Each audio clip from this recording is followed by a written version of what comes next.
A new report claims leaving the EU means the devolved assemblies of the UK are no longer fit for purpose.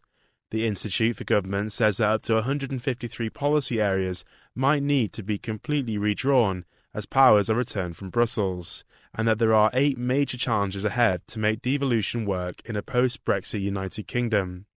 Dave Piper's been finding out more.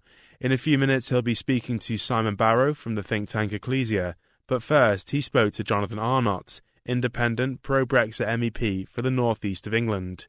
Dave began by asking Jonathan whether Brexit really does spell disaster for the devolved assemblies of the UK. Having read that report, I come to completely the opposite conclusion about it.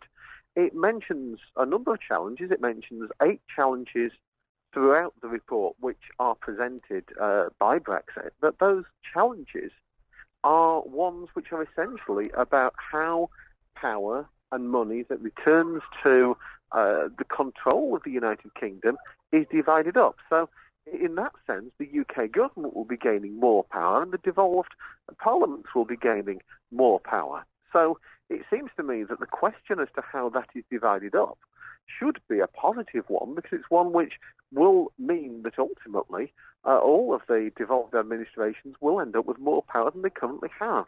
And that should be a positive thing. But of course, if you want to negotiate something between the nations of the United Kingdom, then it needs to be done in a positive and constructive spirit.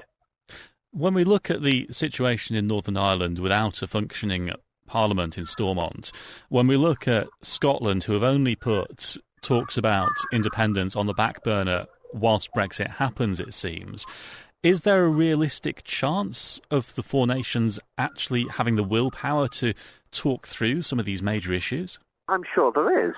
Let's look first of all at, the Northern Ireland, the issue with regard to the suspension at Stormont is something which is completely separate and is something which does need to be dealt with, because there's a democratic deficit now in Northern Ireland whilst that assembly is not fully functioning.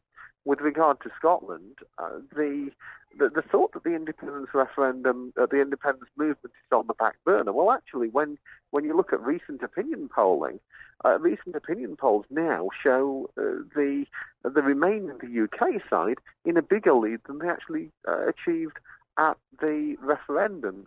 So I think there's no chance, realistically, that the SNP would actually push for a second referendum on leaving the UK at the moment, because they would be pretty much guaranteed to lose it, and losing a second time would mean that the issue would be dead for at least a generation. So actually, I think they now have to be a lot more constructive on this in order to make any progress, in order to achieve greater devolution for Scotland. And actually, what Brexit is going to provide now is that question of where the power will go. Will the power continue in the directions that it's been? Will it be returning to the UK government in Westminster, or will it be going to Scotland? And now that is a debate which actually I think the Scottish government will then be sort of forced into engaging in a sense, and that should provide something that's much, much more constructive. So I would see it, by and large, as being a positive. Let's remember that during the EU referendum campaign, we were being told time and time again that if people were to vote for Brexit, that we would suddenly see this mass move of people within Scotland trying to cause Scottish independence.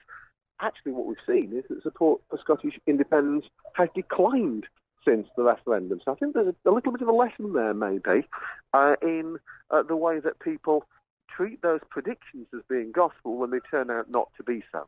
When we look at one of the challenges that this report flags up, they're saying we'll need new consultation mechanisms to make sure the devolved administration's views can be heard. Isn't it late in the day to be talking about that?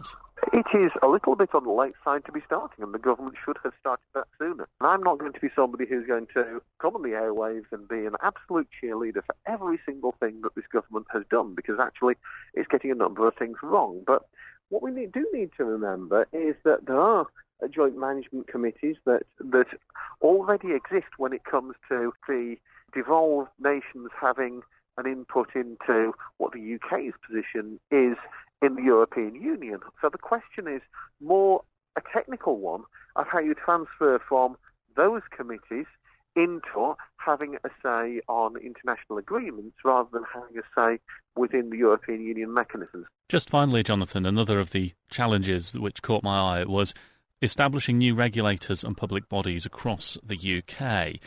We're basically going to have to replicate what we already had in EU bodies. Is it worth the bureaucracy?